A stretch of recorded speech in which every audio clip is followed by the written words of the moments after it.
Thank you. Yeah.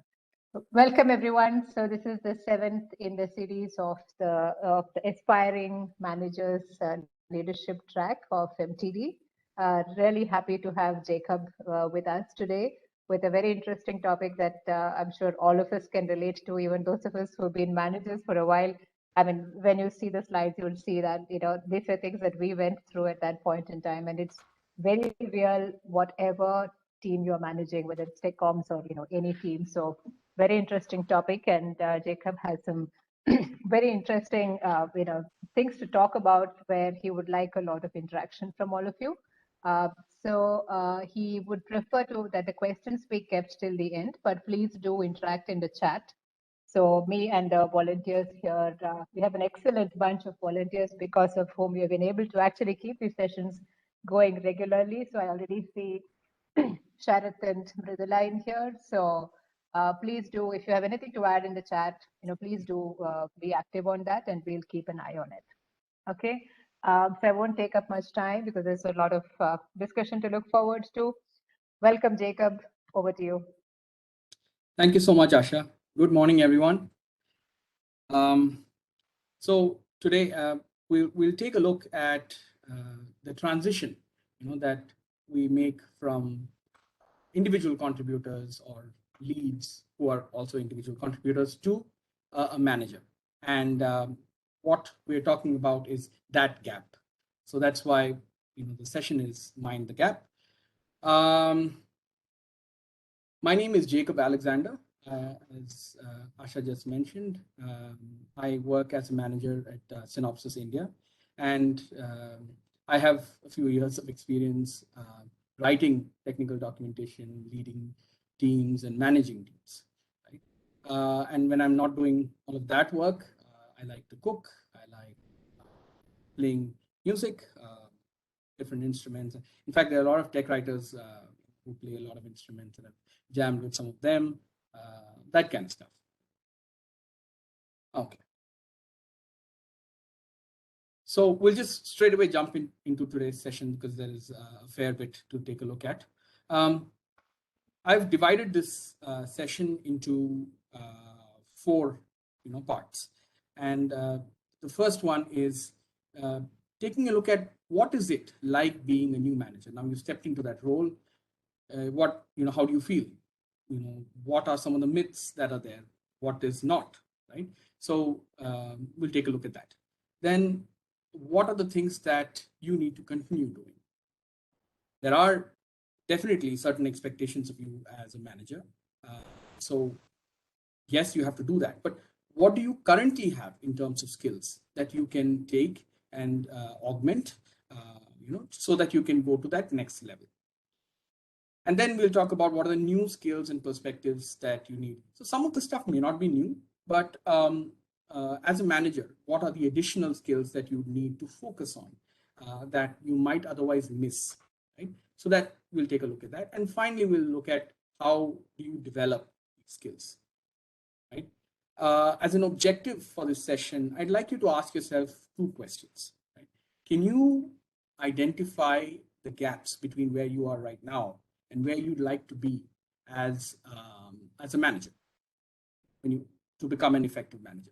And 2 is, at the end of today's session, after going through all of this stuff, after all our discussions, knowing what you do you know what it takes to bridge that gap effectively? So if the answer is yes to both of these questions, then we've achieved the objectives of the session, right? And as Asha mentioned, I'd like interaction. We'll have anecdotal evidence to a lot of the points that we'll discuss and talk about. So feel free to use the chat and or maybe speak up and mention any evidence or anecdotal evidence that you have for anything that we talk about, or any other matter that you want to bring up what we're discussing. Questions, though, let's try and keep it to the end so that we can finish the presentation and then we can have questions taken. And also, before I start, I'd like to thank the entire team of Manage the Docs, for making such a fantastic platform so that leaders can share ideas and we can all grow together as a network. And you'll see why that's important. Thank you for that, and thank you for this opportunity to talk here today. All right, so let's take a look at what is like being a new manager. You see that baby up there, right? And that's there for a reason. Being a new manager is somewhat like becoming a new parent, right? So one moment you do not have children, and the next moment you are a parent to a child, right? So being a new manager is something like that. It's something completely new that you're responsible for, that no one has really prepared you for, right? And you've got to learn the rules of the game as the game moves forward, right? So the first thing, overwhelming feeling that you get when you become a new manager is this, that you are now responsible for others and not just for yourself. So when I say responsible for others, as a new manager, in general terms, you're responsible for everyone on your team. You're responsible for their careers. You're responsible for how their path forward is, for their growth. You're responsible for their even their everyday admin activities, right? And as an extension, you are even responsible for their families, because they work for you. So their the employment, how that sustains their family. So in a larger picture, you're responsible for a lot more, and that responsibility is a burden that sits on your shoulder. So one of those things that you realize as a first-time manager is, it's not just me, I'm responsible for others. And then you have this, a lot of new managers, when they get in, they have this feeling that until yesterday, I had no authority. Even leads, you can ask, you can request for something to get done, but you really do not have any administrative authority to get stuff done, right? So the feeling is, now I'm a manager, I have the authority to get it done. Not so much, right? Most seasoned managers will tell you that it's not authority that gets things done. There is a lot of dependence. I liken this to situation that people face in school. So at least when I used to go to school, junior school was up to class 6. So in class 6, we were the senior students of junior school, senior most. And then when we moved 1 year up to class 7, we became the junior most in senior school, right? Becoming a first line, a new manager is somewhat of a similar experience. As a lead, you are in one position.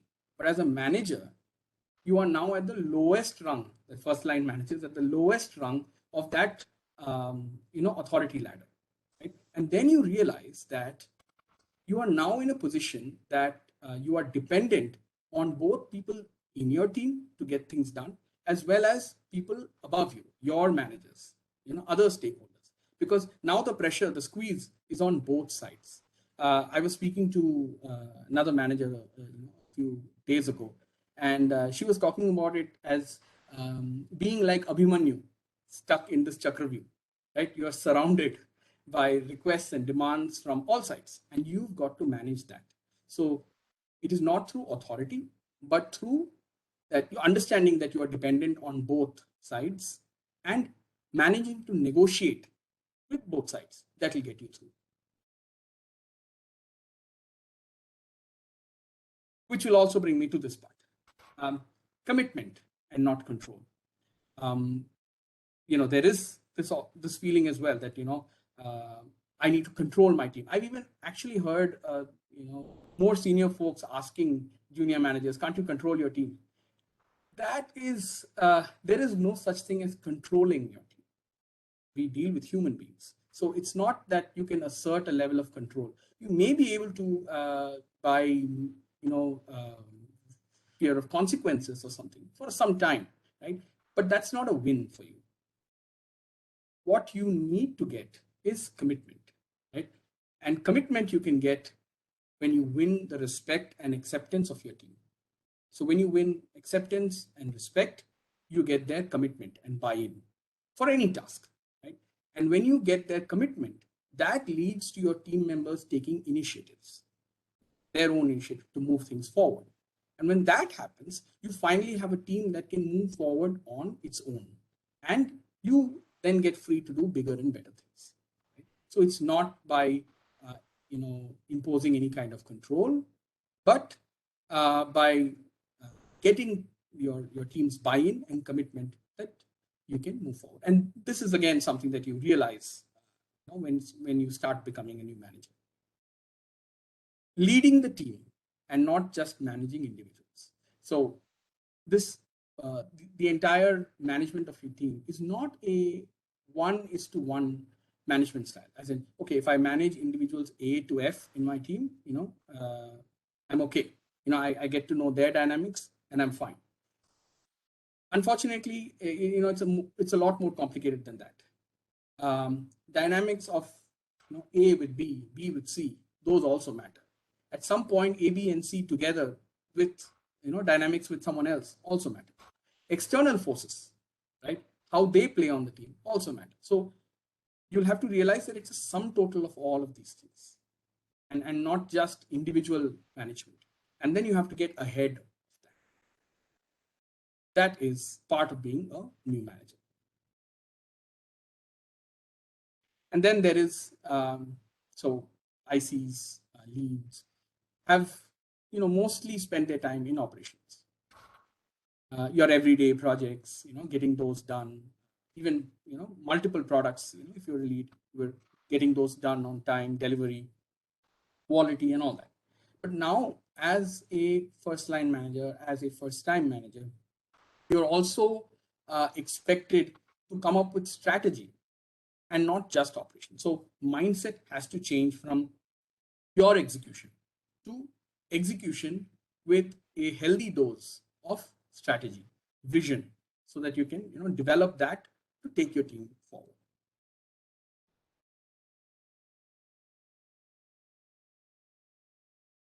So this will bring us to now how you feel when you get in as a new manager. There's this overwhelming feeling that I bitten off more than I can chew. Now I'm responsible for so many people. What do I do? Do I have the skills that it takes to push this and let it go ahead? And the answer is yes, you do. Now, you may not have absolutely all the skills there, but there are things that you already have as an IC, as a lead, that you can continue doing, right? And we'll take a look at some of those. Empathy. Now, this is really, really important. This is one of those basic things that we need to have as human beings. But beyond that, now, we need to empathize with a, close-knit group of people. As a manager, you need to know that you work with people and not with machines, right? So their emotions, you work with those emotions as well. So you work, holistically with all of this.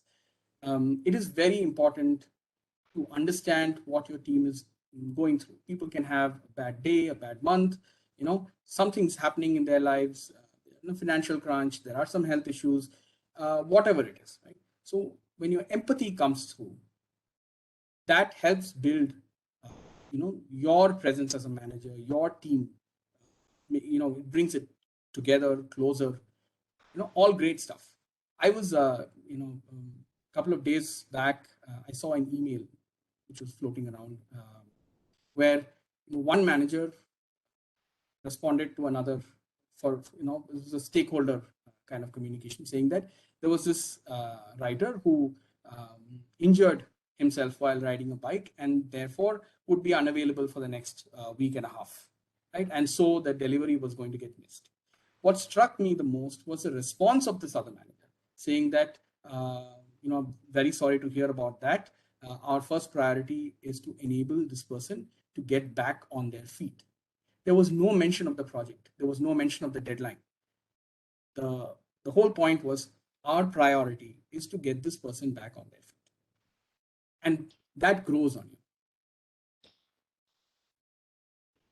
Maintain common sense as your best friend. Now, I think this is understated. People kind of tend to ignore it because we're always looking for bigger, better, more elegant solutions. But sometimes the best solution for something is to look at it, with common sense. 2 plus 3 should be 5.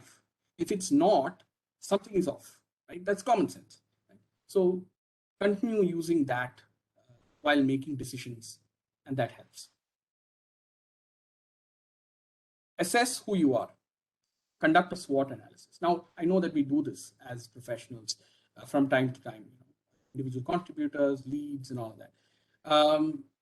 You measure your strengths, your weaknesses. So now look at it from the perspective of a manager.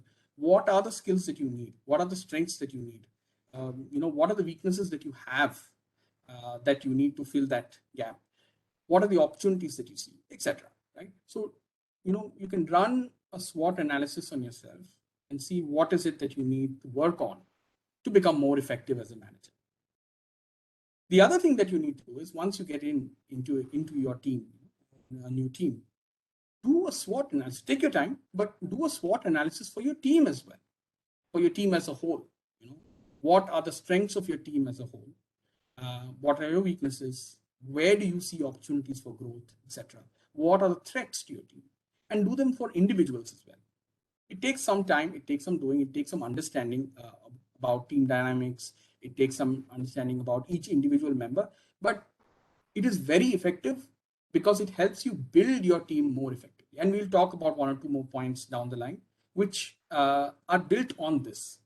When you know your strengths and you know your weaknesses, not just for you, but for your team, you are in a better position to grow. All right. And this is again something that a lot of us forget. Right? But on social media, it's there everywhere now. There's a lot of talk about being kind to yourself, and it's important. I think as professionals, we generally hold ourselves to very high standards. Like, I should not make a mistake. I should not fail. I should always provide very high quality work. All that is very commendable and, great stuff. But as a manager, you're doing much more. You have not just focusing on 2 or 3 tasks. You're focused on, several tasks at hand. And all of these balls are up in the air at the same time, right? So it is absolutely possible that you will make mistakes, that you will fail, right? So be kind to yourself. Accept that. It's okay. It's all right to make mistakes, right? It's not all right to keep repeating those mistakes, but it's all right to make mistakes. It's all right to learn from those. Taking some time out, get yourself a break. If you like to garden, do some gardening. If you like to cook, eat, whatever it takes, music, but take some breaks so that, you can be refreshed and you take care of yourself so that then you can take care of the rest of your team. Another thing is about learning from your mistakes. We just spoke about, it's possible that you will fail. And all of us have failed at some point. I think I fail every day at something, right? But learning from those mistakes is really important. And so what I do is sometimes I make notes. I did this and it did not work out. And try to ingrain that so that next time I try not to make that mistake again. Right? So learn from those mistakes. I think this is one of the greatest teachers. Your mistakes are some of your greatest teachers in the journey to becoming a better manager. And decision making. This is something that will happen every day. And not all of us are great at making decisions. Many people, including me, are quite indecisive. Very difficult. Oh, okay, is it red? Is it blue? What do I choose? Everyday decisions at work. Sometimes they're not easy, right? However, the best way to strengthen your decision making is to participate in them more often, right? Make those decisions, learn from them. If you're not really sure, obviously, if it's a critical task, get some advice. See how that decision is being made. Learn from that. Your patterns. So in that way, you can learn by doing and strengthen your decision-making skills. And finally, on this list is communicating effectively. Now, all of us here are communicators, right? Communication is our strength. as a manager, your communication skill will need to be slightly different. It's not as straightforward as it was earlier. Many times you'll have to pass on news that is not optimal. You may have to pass on some harsh feedback,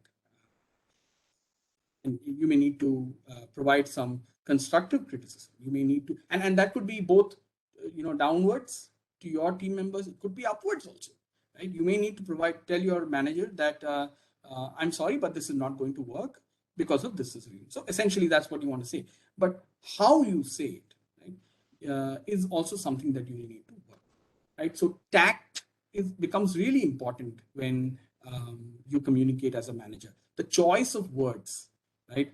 How do you want to construct that communication is also very important. It's also important when you are building a case for something, right? For example, I'm looking to, I need a new content management system. Those things are really, really expensive, right? So I need now to write a business case for that. How do I approach that? That is also communication. So we need to, look at how is that going to be done? How do I approach it? What elements am I going to use? Right? So all of those pieces are part of communicating effectively. All right. Does anyone want to share anything related to anything we just discussed? Or any thoughts around what we've discussed now? Anything that you've learned this is from your own experiences? Yes, Sridhar. Yeah, you said that when you become a new manager, right, you will be burdened with responsibilities. So when I take that as a burden, will I be able to deliver as expected? Good question. Good question, Sridhar. So you don't take it as a burden. So what I meant was that it is something that you never had before, right? You were only focused on your own responsibilities, but now you're responsible for a whole team. So when you carry that burden, it should influence your decision making. That you should not be taking any of those decisions lightly. You're responsible for them, right? So what I was trying to say is that the gravity of that should not be lost on you, right? Does that answer your question? Don't take it as a burden, but use that to weigh your decisions. Okay. The other thing is that when you do the SWOT analysis for the team, right? Yeah. You said you'll have to think about or check about the threat for your team. Mm-hmm. How do you do that? So because that is very hypothetical, right? Means when I lead the team, obviously I'll be thinking positive, and I won't be thinking about the threats that is coming in for the team. And how do I foresee that? Right. So threats for your team can come in many different ways. You can take a look at how the organization is structured, right? Do you see growth in certain areas? Do you see headcount reductions in some areas? You need to keep your ear to the ground. Do you see some products that your team is working on becoming end of life? Right? Those are all threats for your team, which will mean that there is reduced work coming to your team, reduced scope of whatever they are doing. So is there a threat in terms of people leaving? That reduces your team size, that reduces the impact of your team, so on and so forth, right? So there are various angles. It will come as a gradual thing to learn, right? So we need to keep our ears to the ground, maintain this network so that we can understand what's going on in the organization. And I add that it's covered a little bit in the next slide as well, where we talk about some additional things that we need to learn or have as skills. Okay, thanks. Thanks, Sridhar. Good questions. All right. So what I'm going to do is I'm going to move to the next one, which is where we talk about some of the new skills and perspectives. Now, all of this may not be really new, but maybe some thoughts and perspectives that we didn't already bring to the table. So the most important thing that I see as a new manager, and something that I gained so much, was to find a mentor. And when I say a mentor, I don't mean one, I mean at least one, right? And I'll tell you from my experience, I have multiple mentors. I've learned so much from each one of them. I have a mentor who's taught me about the business. I have a mentor who's taught me about strategy. So Sridhar, the question you asked me, that was something one of my mentors taught me, that keep your ear to the ground, talk to people, figure out what is happening around you. So if you're not aware of what is happening around you, you will not be able to help your team, right? So find a mentor who can give you all of this kind of input. Now realize that what we have right now as first time and first line managers is, after so many years of experience, we have knowledge, we have data, information, knowledge, all of that, right? But what we need from a mentor is wisdom that can help us make sense of all of that knowledge and put it in the right spot so that we can use it to help our team better, right? So think of a mentor as a GPS, right? Now let's say I'm new to Bangalore and I want to go to Malaysia. So what do? I don't know where Malaysia is. I'm going to pull up my GPS and type in the address in Malaysia, and the GPS is going to tell me in 400 meters turn left. That is what your mentor does. Initially, your mentor will guide you through that entire maze. It could be an organizational maze because you're new to the organization. They could help guide you, establish relationships, with other stakeholders, so that you get introduced and you start your discussion and make your own relationships happen, right? They could help you resolve problems. Now, I still have mentors who help me, when I don't know what do I do in a particular situation. When I'm troubled, I have a couple of options. I don't know which one to go with, pros and cons. So I have someone to talk to. I have someone who's mentored me on, the operational aspect of things. So find yourself a mentor who can unentangle your thoughts, which are all good thoughts, but unentangle them and set them straight so that you can become more productive. And I want to reiterate: finding a mentor itself is not enough. Right? Find a mentor and stick with your mentorship plan. Right? If it's 3 months, if it's 6 months, make it a formal plan. Go to them with your ideas. Go to them with your difficulties. Get their feedback. Incorporate. Do this iterative process, and get better. And then see your changes. Right? And I won't spend too much time on this because I know that there were sessions on this already. I think Leanne had one session on this, and there will be probably more activities around mentorship. So this is very, very important, and I just want to call that out. Okay, the next is this: if it ain't broke, don't fix it. This is a problem that a lot of new managers face because it's the enthusiasm. I'm in charge of this team. Now I'm going to put my identity on this team, right? Stamp that identity on this team. Now, I was talking to a friend some time back, and he was telling me about the time that in his team there was a new manager who came in. Now, this was a high performing team. There were different leads, and all their products and programs were all going in the right direction. Fantastic feedback and everything. And then along comes this new manager with all good intention, but this manager wants to now change processes and bring in dramatic changes from the very onset. Does anyone want to guess what happened to the team?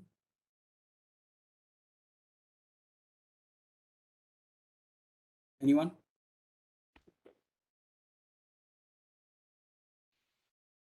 Nobody. Okay. So here's what happened. First there was doubt, then there was distrust, thrown off balance. Yes. So there was doubt, there was distrust, they were polarized. They didn't know what to make of this thing. and thrown off balance. There, it was a fleet going in one direction, and then suddenly it was forced to change directions. And then within a span of a few years, their entire team disbanded. What was a high performing team just absolutely got destroyed because of some very basic mistakes that a well-intentioned manager made. So, it's like when you are when your team is 40 for 4 in a test match, you don't come in and hit 6s and 4s. You take singles and 2s and keep the scoreboard ticking until you get to a stable point. And then, you can make your changes. You can hit those big 6s and 4s. So if it ain't broke, don't fix it. Build your brand. Now, as a manager, as an individual, who are you?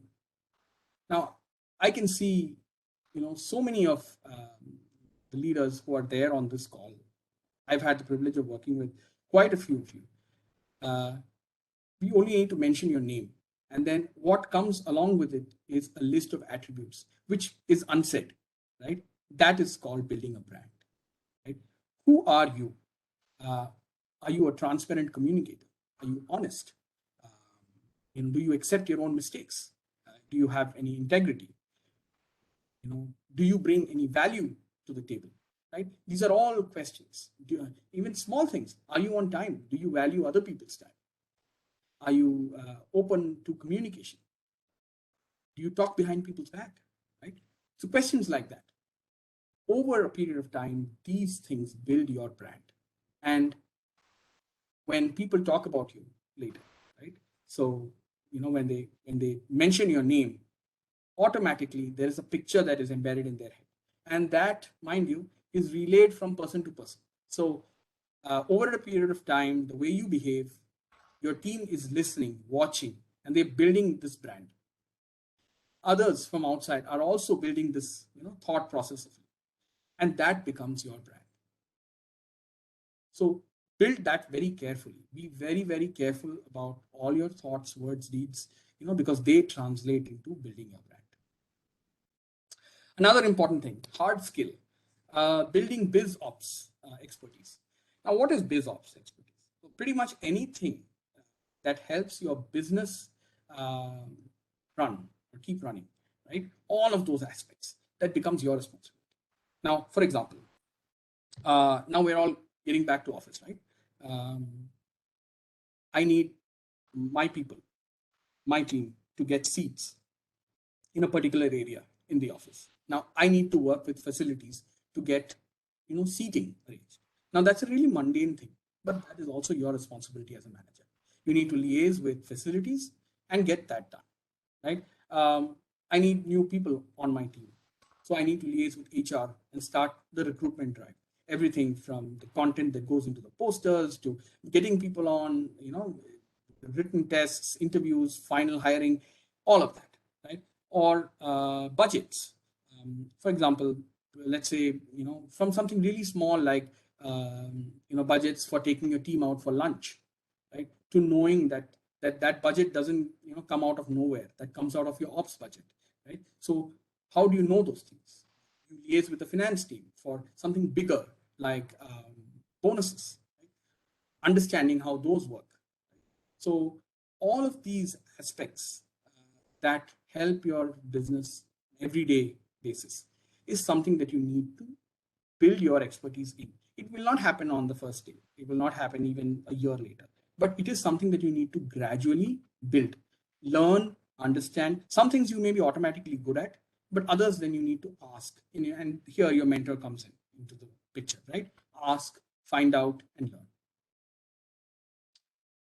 Then there is this find, refine, and establish team culture, which kind of ties in, I think the first word I mentioned in that was find. And I tie that in with if it ain't broke, because, my suggestion would be don't go ahead and just establish a new team culture, right? Hey, this is who I am and this is how we're going to do it.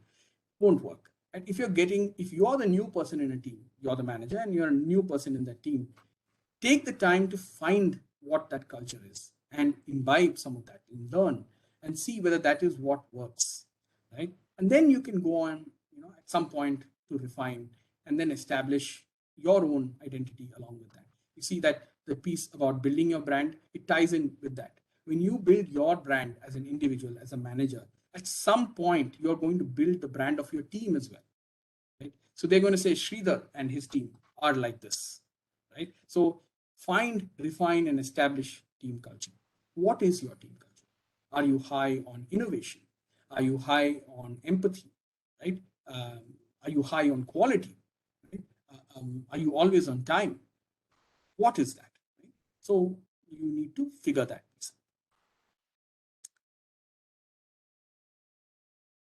Build expertise and the leadership pipeline. This is again something that it's not often said because everyone's involved in their day-to-day operational work. What this reminds me of is, I love movies, and there's this movie that I saw, must be at least a decade ago. It was based on an Arthurian legend. I think it was called Arthur. I really like King Arthur and his Round Table of Knights and all of that.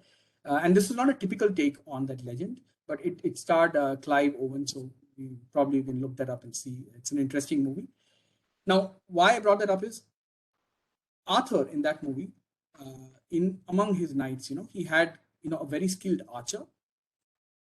He had a giant of a man who could wield a two-handed sword. He had a nimble warrior who had two swords. He could another one who used an axe, so on and so forth. That should be how your team is constructed at some point. An expert in pretty much every area. So you could have someone who is an expert in your team, an expert at automation, someone who's really, really good at editing. So, they're the expert at that. Someone who's really good at metrics, that can be, that person can be an expert at that. Another one who's really good at, let's say, presenting ideas, right, can help everyone in the team present their ideas. So you are using these folks as pillars in your team and helping them help each other grow, right? So you build expertise, get them training if required, help them to strengthen their strengths, right, further. And there's this bit about leadership pipeline. It's not just about what is good for the organization. Oh, if I'm gone tomorrow, who will come in my stead? That's not the only question. Building a leadership pipeline is actually one of your basic responsibilities as a leader, right, as a manager, so that your, this is something that my current manager also tells me, build your next line so that they can help you do what you're doing now, and so that you can do other things, you can do bigger, better things. So look at it like that. It's a climb, and you're building that pipeline so that each one can help the other, and you have your own leadership, your sub hierarchy of leadership going. So that's useful to the organization, to the team, and to you.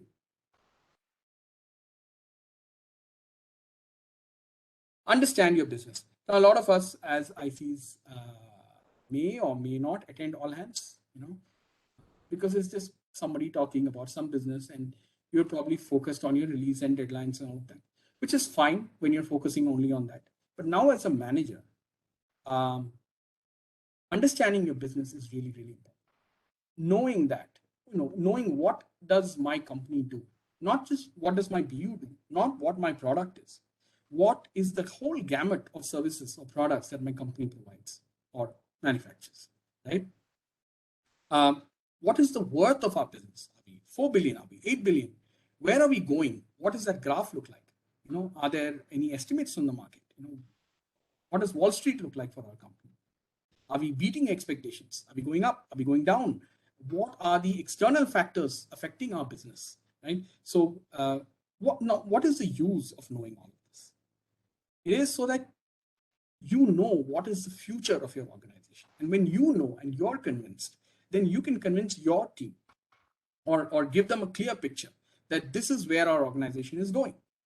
And therein you build trust. You build faith that whatever I'm doing today at my workplace is helping the company move forward, which is helping me move forward, right? So you get this colossal buy-in from everyone. And for that, the manager must know what the plan is. So you need to understand business first. for them, your business for them. This is another thing that my manager used to tell me. In fact, the words she used to use was guard your calendar. Right? It's a pretty aggressive statement, but it's very, very important. As ICs, yes, there are meetings, time is precious and all of that. But as a manager, it becomes almost invaluable. Everyone will want to drag you into meetings, right? Okay, I am presenting this idea. I want my manager there. I want him or her to see what I'm doing, or to fend off questions, right? Something maybe as simple as taking a handoff from another team for a project, right? So decide where is it that you want to spend your time. Prioritize. There will be many, and I do it to this date, right? Sometimes, I'm an IC at heart. When people come to me with a problem saying, hey, facing this problem, I want to roll up my sleeves and get into that problem and forget that there are 100 other issues, management related issues that I need to take care of. It's almost like a hiding spot for me, right? And so I still do it. I still make that mistake from time to time. But what I'm saying is try to avoid that as much as possible. Right? Prioritize. What requires your attention needs to get that first, and everything else comes after. Because otherwise you'll be left with a whole pile of things to do, and you'll just be chasing it, and you'll never get ahead of it. And guarding your calendar is a very interesting concept. What I do, at least, is on Fridays, and if there's anyone from Synopsys on this call, sorry about this. On Fridays, I normally block off big parts of my calendar saying busy, not available. I do that so that I can catch up on execution-based tasks. I can catch up on learning. I need to learn something, get ready with something for the next week, and I can prep all of that. So do take time out for professional development for yourself. Cut out swathes of time on your calendar so that you can use it for this kind of work. So that's another tactic that you can use, another thought process that you can bring into play. Foster community. Now, we are sitting in the midst of this, right? Manage the docs. What a fantastic idea, what a fantastic initiative to bring leaders from across companies, right? Tech Pubs leaders from across companies, bring them to this one central spot, and then mine that data so that people can use it all over. Managers can actually have each other's back, right? Senior, junior, first line, second line, doesn't matter, right? We're all in this to grow together. And the remarkable connections that can be built in a community like ours. See, we have a smallish community. So the connections that we've built over various conferences, or working for each other, working with each other for a long time, all of those connections are, will go a long way. I know that I can still reach out to several of you, my ex-managers, other leaders here who have not directly been my managers, but have been big influences in my career. So I know that if I have a problem, I can reach out to you. Manage the docs. I think there was a time when I was looking to hire some writers, and I had actually turned up on the group and asked, can I post something here, or where do I go to? I need someone to. I'm looking for some candidates to hire, right? So for all kinds of advice, for all kinds of help and support for each other, please foster community. So that can be outside of your organization, that can be within your organization. And Sridhar, to answer your question, a previous question that you had about how do I know things are happening, right? Is this. So you can have a community within your organization, your direct manager, your network of managers. So have you heard something about this project? Have you heard something about that product? Is some change happening? Is there a restructuring happening? Whatever it is, right? So you can get to learn and get more information from each other. Thanks, Jacob. And understand the definition of success. Till yesterday, it was, can you do your job well, right? Now it is, can you enable everyone in your team to do their job well? And is that enabling and facilitating that makes your job a success? So that change in the definition of success is equally important. Okay? Now I'll just quickly get into how do I develop these skills. Some of this is already answered. So I'm just going to quickly walk through that. Very, very important piece is that work with a mentor. So please identify and come up with a mentorship plan, and you can develop these skills. So identify those gaps through SWOT analysis and work with a mentor to fill those gaps. Learn from your own failures. Do not be scared about making mistakes, right? And most good management organizations, management structures will enable you to fail. There's no penalty for that. You fail and fail fast, right? So that you can learn from there and move forward. So that's really important. So you can learn what to do, what not to do, what worked, what didn't work, and so on. Webinars and articles. So to be perfectly honest, I don't subscribe much to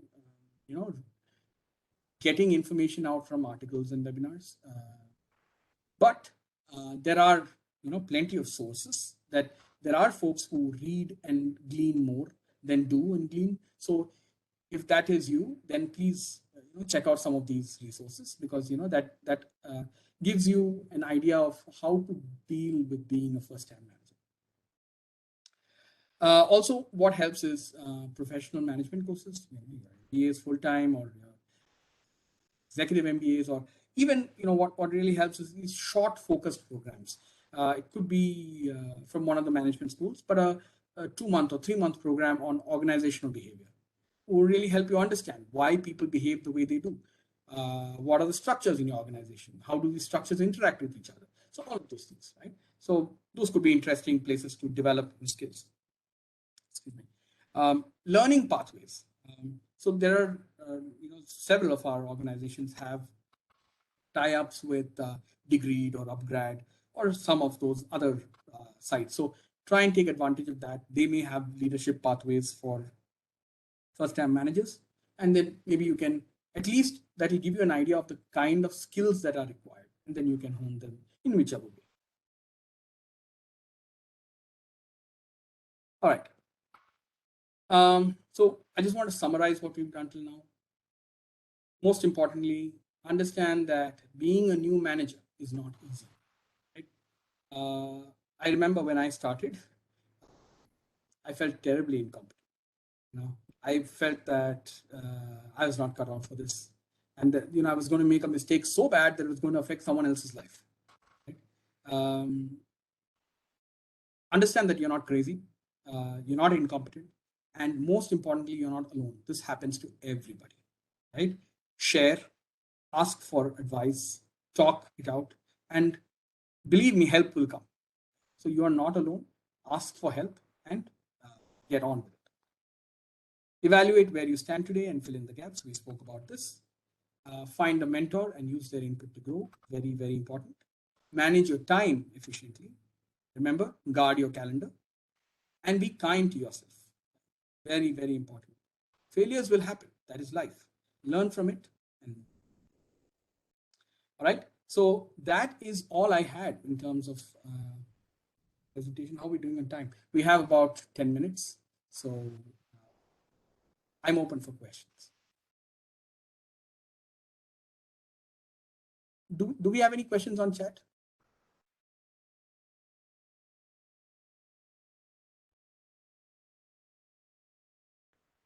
Okay. Hi, Jacob. This is Mridula.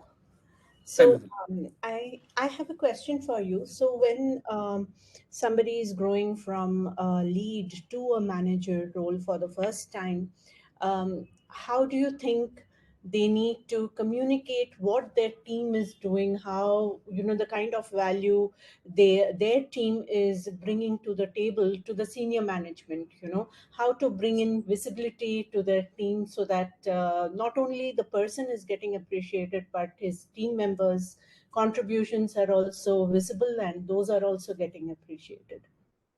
Excellent question, Mridula. Excellent question. And let's talk about this. One of your primary jobs as a manager is advertisement, marketing of your team, right? So we spoke a little about building your brand, right? So you build your brand and build the brand of your team as well. Now you will have opportunities when you are in your staff meeting, your immediate manager staff meeting, or even at a, when you're at the staff meeting of your directors. Use every opportunity that you get to talk to your manager and the chain upwards to talk about all the great things that folks on your team have done. Now, what I do is, because there are so many members in the team and because there are so many events that happen throughout the year, I try and keep track in an Excel sheet, major things to call out, right? And whenever I get the chance to talk to my manager or to her manager, I bring these things in, saying, hey, my team's done this. Highlight, over communicate, no problem. What happens is, over a period of time, all these names and what they have done, they all stay, in their memories. And that's the way to advertise your team forward. Over communicate. There's no problem with that. Great answer, Jack. Thank you so much. Sure.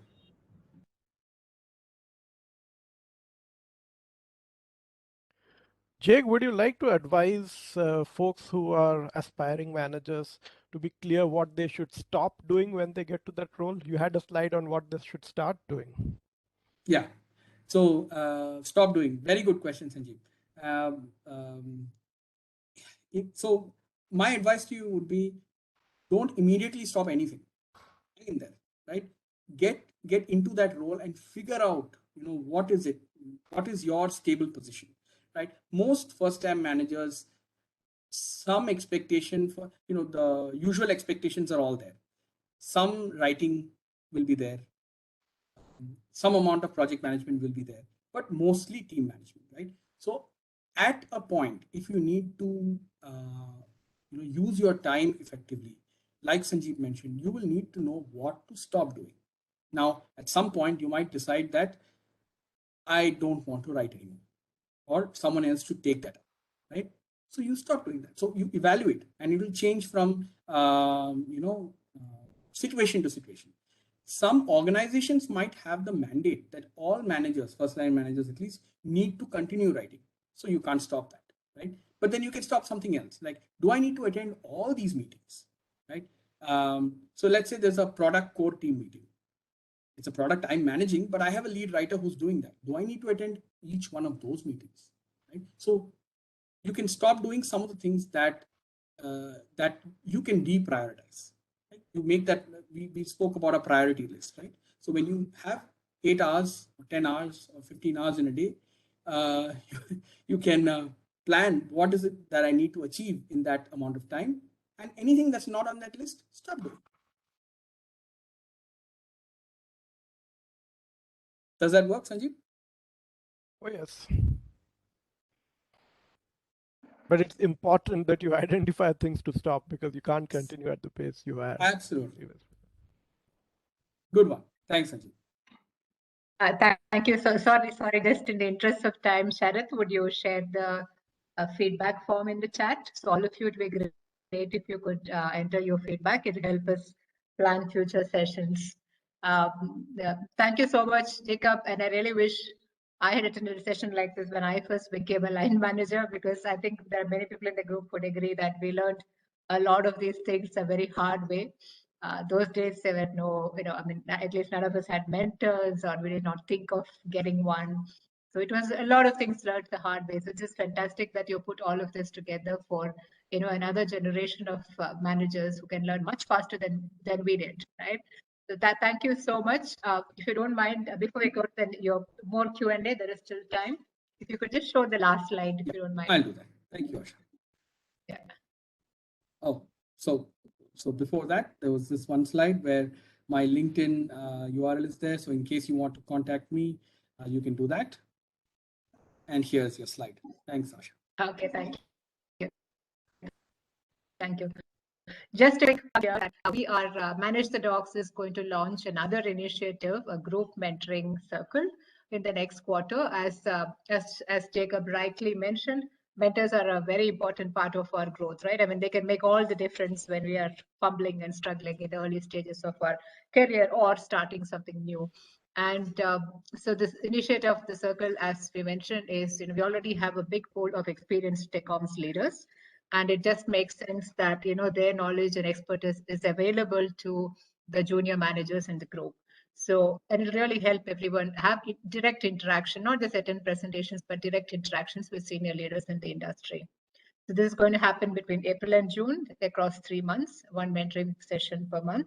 And you will get more details. This is just a teaser to a teaser. So you will get from Monday onwards, please start watching the MTD LinkedIn group. You will get more information about this activity, who can join, how many can join, who will be the mentors. All of that will be announced in the posters and the posts that will start on Monday. Well, please do join the MTD LinkedIn group. Sharad had already shared the link in the chat, and look out for the sessions.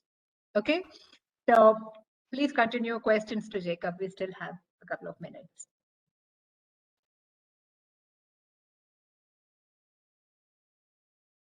Hello, Jacob. Good morning. This is Srikanth.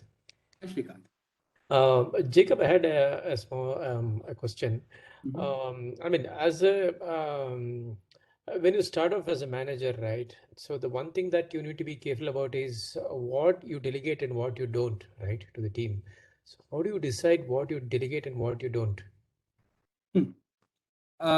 So a lot of this has to do with trust, right? So the first thing is whatever your team is supposed to do, they should be doing that. You must have enough trust in that. Things like managing a program.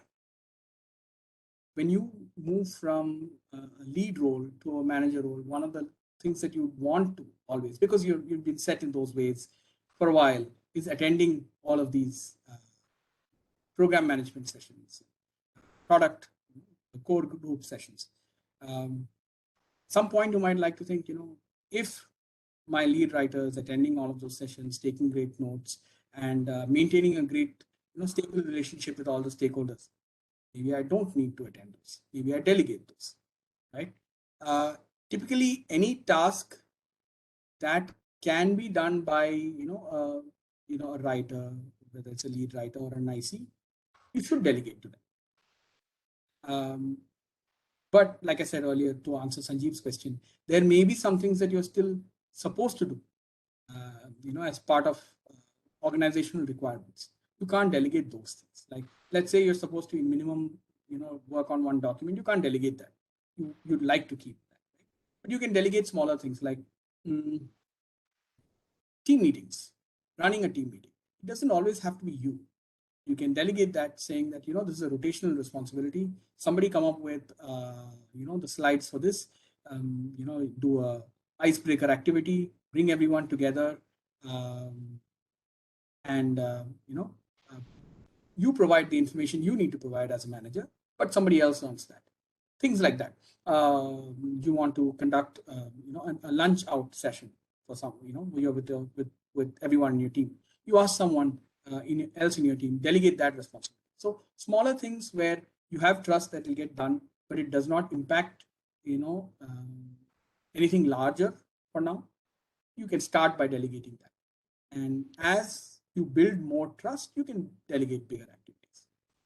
And I think I was there on chat. There's a session on delegation by Surag, so you could attend that as well.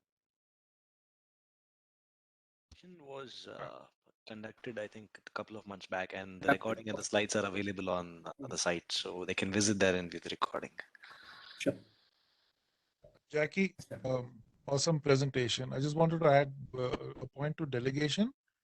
So delegation can be seen as a form of grooming people for greater responsibilities as well. Yes. Thank you for that, Edwin. Thank you, Jacob. Thanks. And that ties in with the trust factor.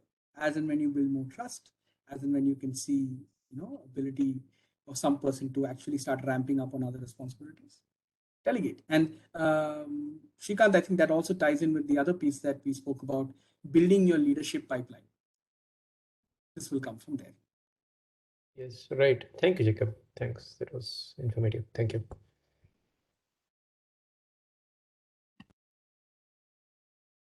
Any more questions? I know we have run out of time, but if anyone has a last minute question.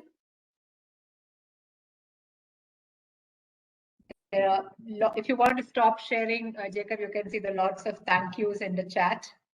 You can see that lots of people, lots of thank yous and people saying the excellent session. So that it will stop sharing. So yeah. Sure. Okay, then. Thank you all so much, and If it nothing was else, such a pleasure. Preparing this session, putting it together, and talking to all of you and sharing with you, getting your insights as well. It's been wonderful. Thank you all. Have a lovely day. Thank you. Thank you, everyone. Thanks, Jacob. Yeah, bye. Thanks, Jake. Bye. Thank you. Bye. Thank you. Bye. Thank you. Bye.